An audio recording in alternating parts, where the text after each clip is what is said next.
ጎንደርም ጭምር አሁን ለአማራ የተሰጠው ክልል ራሱ ኦሮሞ የቆረቆረው ነው። አማራ ኦሮሞ ምናምን የሚባል እዚህ ሀገር ትርክት ውስጥ የለም።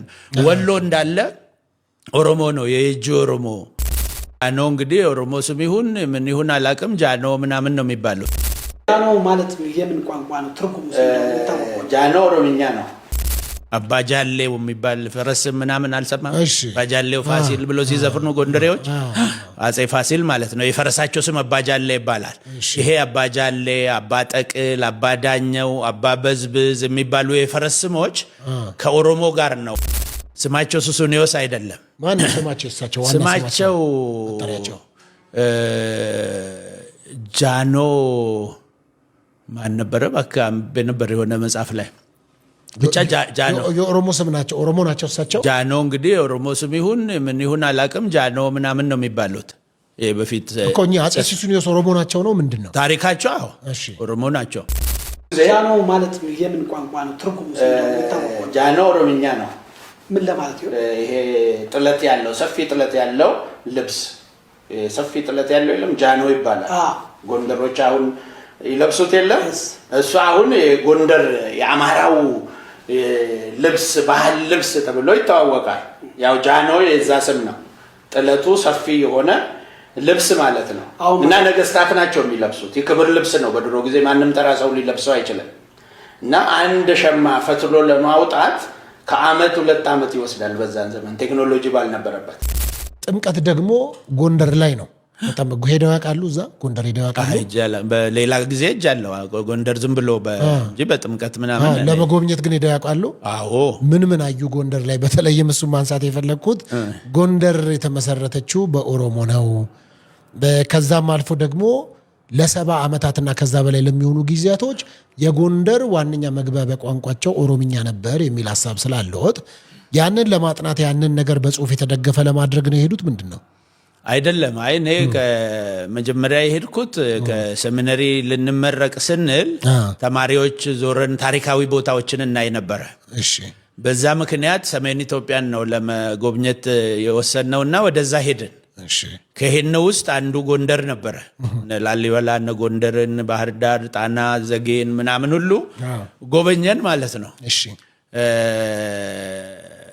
ከዛ ጎንደር ላይ ስንደርስ ሰውየው ማብራሪያ ይሰጠናል እና ስለ እንትኑ ስለተሰራውና ምን አለ የሚገልጸው ሰውዬ መጀመሪያ አይኖች ሲበሩ ማለት ነው። ወደ ታሪክም ሳልመጣ የአጼ ሱሱኒዮስ እንደዚህ ናቸው። አጼ ፋሲል የሱሱኒዮስ ልጅ ናቸው። የኔ ገነቡት ፋሲለደስ የተባለው ፋሲል ስለገነቡት ነው። ፋሲል አባጃሌ ይባላሉ። የእሳቸው ልጅ ደግሞ አጼ ኢያሱ ናቸው። አጼ ኢያሱ በካፋ ወለዱ ምናምን። ይሄ በካፋ ቤተ መንግስት ነው። ያንዳንዱ ነገስታት ሲነሳ አንዳንድ ይሰራል። እዛ ግቢ ውስጥ ያሉ ቤቶች የየብቻ ናቸው። ይሄ ሱሱኒ ማን ነው እንትን ናቸው ፋሲል ናቸው። ይሄ በካፋ ነው የሰራው። ይሄ አጼ ምናስ ነው ምናምን እያለ ቀጠለ። እና ጠባቂያቸው ደግሞ ኦሮሞዎች ነበሩ አለ ሰውየው። የነገስታቱ ጠባቂ ኦሮሞዎች ነበሩ ወታደሮቹ አለ። እንዴት አማራ ለምን አይጠብቅም? እንዴት ኦሮሞ ጠበቀ ብዬ ስል አናውቅም እንግዲህ አለ ሰውየው። እኔ መልሱን አውቃለሁ አልኩት። ምንድን ነው አለ ሰውየው። ነገስታቱ ኦሮሞ ስለሆኑ ይሆናል ነው ያን ነገስታቱ ኦሮሞ ስለሆኑ አይ በታሪክም የተጻፈ የለም እኛ የምናውቀው ነገር የለም ምናምን ብሎ ተናደደ ሰውየው ማለት ነው። ከዛ ነው መጽሐፍቶችን ማንበብ ሲጀምር አጼ ሱሱኒዮስ የኢትዮጵያ ታሪክ ላይ ብዙ መጽሐፍቶች ላይ ተጽፎ አጼ ሱሱኒዮስ ከግንደ በረት የኦሮሞን አባዱላዎች የኦሮሞ ወታደሮች ይዘው ሂደው አባይን ተሻግረው ይላል ወቅተው አሸንፈው ጎርጎራ ላይ ሰፈሩ ይላል። ስለዚህ ጎርጎራ ላይ የነበሩት እሳቸው ነበሩ። አዎ አጼ ሱሱኒዮስ የመካከለኛው ምስራቅ የጳጳስ ስም ነው። የክርስትና ስም ሲወስዱ ነው የንግስና ስማቸው ነው እንጂ ሱሱኒዮስ ስማቸው ሱሱኒዮስ አይደለም። ማን ስማቸው? እሳቸው ዋና ስማቸው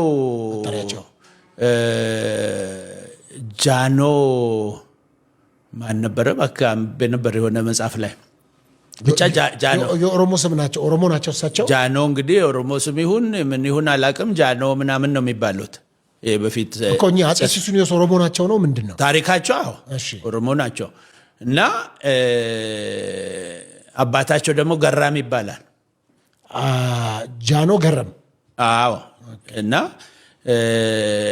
እንደሱ አይነት ከዛ በኋላ መጥቶ እዛ ሰፈሩ ይላል። ከዛ ደግሞ የእሳቸው ልጅ ደግሞ ፋሲል አጼ ፋሲል ማለት ነው። አባጃሌው የሚባል ፈረስ ምናምን አልሰማም? አባጃሌው ፋሲል ብሎ ሲዘፍኑ ጎንደሬዎች አጼ ፋሲል ማለት ነው። የፈረሳቸው ስም አባጃሌ ይባላል። ይሄ አባጃሌ፣ አባጠቅል፣ አባዳኘው፣ አባበዝብዝ የሚባሉ የፈረስ ስሞች ከኦሮሞ ጋር ነው። ኦሮሞ አባቡሎ እያለ የፈረሱን ስም አባጉራቻ፣ አባ ምናምን እያለ ነው የሚሰይመው። ፈረሰኛ ስለሆነ ከፈረስ ጋር የተያዘ ብዙ ታሪክ ስላለው በፈረስ ስም ነው የሚጠራው። ኦሮሞ ማንኛውም ኦሮሞ አድጎ ካገባ በኋላ በፈረሱ ስም ነው የሚጠራው እና አባገሌ ይባላል። በልጁ ስም ራሱ አይጠራም። የልጁ ስም አሁን አባ ግርማ ምናምን አይባልም። በፈረሱ ስም አባ ደፋር፣ ፈረሱ ደፋር ከሆነ አባ ደፋር ይባላል። ወይ ጉራቻ ከሆነ ጉራቻ ማለት ጥቁር ማለት ነው፣ አባ ጉራቻ ይባላል። ቡሎ ማለት ደግሞ ቀይ ፈረስ ግንባሩ ላይ ነጭ ያለው ማለት ነው፣ አባ ቡሎ ይባላል። ቡሎ ምናምን የሚል ዘፈን አልሰማህም? አንድ ጊዜ በኦሮምኛ ይወጣ። አንተ ለካ ኦሮምኛ አትችልም። ኦሮምኛማ እችላለሁ እንዴ? ቡሎኒ ማሊፍ ሄዳት ይውላ ምናምን የሚል ቡሎ ለምን ታስሮ ይውላል ይለቀቅና ይጋልብ ምናምን ተብሎ የተዘፈነ የፖለቲካ ዘፈን ነበረ። ያ ፈረስ ያኛ አባ ቡሎ ይባላል። ፈረሱ ቡሎ ከሆነ ሰውየው አባ ቡሎ ይባላል። እና በዛ ስም ይጠራል። አንዴ ከተሰየመበት እንደዚህ ነው። የአጼ ፋሲል አንዱ የፈረሱ ስም አባቡሎ ነው። የኋለኛው እንግዲህ በአንድ ፈረስ አይጨርስም ሰው። እንደ ዛሬው ቪኤት በለው የዛን ጊዜ ፈረስ። እና ቀጥሎ ያለው ደግሞ ዞቢል ይባላል። የአጼ ፋሲል ፈረስ ሌላኛው ዞቢል ነው የሚባለው። አባ ታጠቅ አባ ጃሌ የሚባለው ሲሞት ዞብል ደግሞ ቀጠለ ማለት ነው። እና እሱ ደግሞ መጥቶ ፋሲለደስ ላይ እዛውን ፋሲለደስ የሚባለው የጎንደር ከተማ ስትቆረቆር እዛ ሰፈሩ ወታደሮቻቸውን ይዘው። በኢትዮጵያ ታሪክ ላይ የወታደሮቻቸውን የነበሩት እነ ራስ ለታ እነ ራስ ቱሉ ነበሩ ይላል። ቱሉ እና ለታ ደግሞ ያው ኦሮምኛ ነው ቃሉም ራሱ ማለት ነው። የራሶቹ ስም አልተቀየረም። የንጉሱ ስም ብቻ ነው የሚቀየረው፣ የንግስና ስም የሚሰጠው ማለት ነው። በዛ ምክንያት ነው ነገስታቶቹ እዛ ላይ የነበሩትም ኦሮሞዎች ናቸው። ይሄ ምንድነው? ኦሮሞን አገር ሁሉ ለኦሮሞ ለመስጠት አይደለም የኔ ሐሳቤም ንግግሬም። አንዳንዱ የሆነ እንደ ዘረኛ ምናምን ይወስዳል። እኔ የኦሮሞ ነጻነት ግንባር የሚባለው ኦኔግ የሚባለው ነጻ ግንባር በራሱ አገር ለመቆረጥ አይደለም። ወያኔም እኮ ሲነሳ ህወሓት ማለት ነው። ትህነግ የሚባለው የትግራይ ህዝቦች ምናምን ነፃ አውጪ ግንባሮች ሁሉ ጊዜ አገር ለመቁረጥ ነው የሚነሱት። ይሄ ግንባር የሚባለው ነፃ አውጪ ግንባር ስለሆነ ነፃ አውጥተን አገርን መሰረት ሪፐብሊክን መስርት ነው የሚሉት።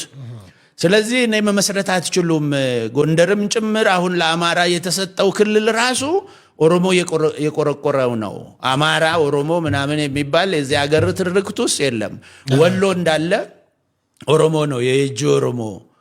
እንዳውም በቀደም ከአንተ ጋር እንትና ኢንተርቪው ሲያደርግ ተክለ ሃይማኖት ምን ሲያንሰው ቀረርቶ ሞላበት ምናምን ያለው ፉከራው ምናምን ነው። ቀረርቶ ሞላበት አለ። አዎ የእጁ ኦሮሞ ቅኔው ነው ምናምን ነው። ሲያንሰው ቀረርቶ ሞላበት አይችልም ለማለት ነው። ቅዳሴ እንትን አይችልም፣ የእጁ ኦሮሞ አይችልም ለማለት የሚባል ነገር አለ። ድሮ እርስ በርስ የሚባባሉት እሷን ነጠል የእጁን ላለመንካት ወይም የወሎውን ላለመንካት ብሎ ነው ያለፈው። ለምንድን ነው አይችሉም የሚባሉት? አብዛኞቹ ኦሪጂናሊ ኦሮሞዎችም ስለነበሩ ቅኔው ጋር ምኑ ጋር ኋላ ነው የመጡት። በእርግጥ ደግሞ እንደነ አለቃ ካለወልድ አይነት ደግሞ ሊቆች አሉ እዛው ደግሞ ማለት ነው። በዚህ በአካባቢ በጎሳ በምን የምትለየው ነገር አይደለም ለማለት ነው። እንዲሁ ነገሩ ስለመጣ ነው። እና እዛ አካባቢ በብዛት መሬቶቹን ብትወስድ ሁኔታዎችን ብትወስድ፣ ለምሳሌ መሬቶቹ ምን ምን አሉ? ብዙ ነው እንግዲህ። ጎንደር አካባቢ ለምሳሌ የተነገሩ አሉ። አዎ አማራ ክልል ውስጥ ብዙ መሬት እኮ በኦሮምኛ ስም ነው። ወሎን እንትንን ይዞ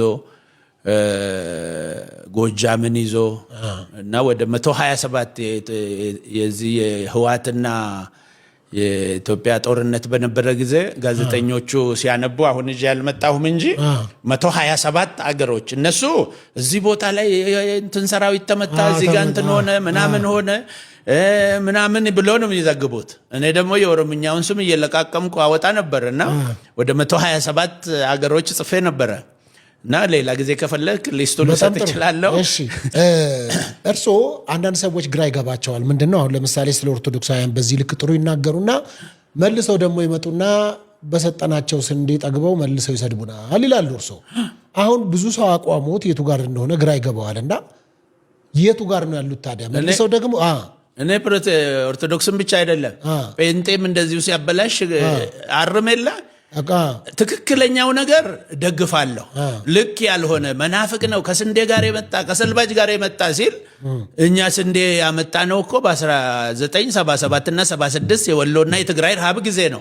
ወሎና ትግራይ ውስጥ ደግሞ ያን ያህልም ፕሮቴስታንት ያን ያህልም ምን የለው ሲራቡ ባበላን እንወቀሳለን ወይ ነው።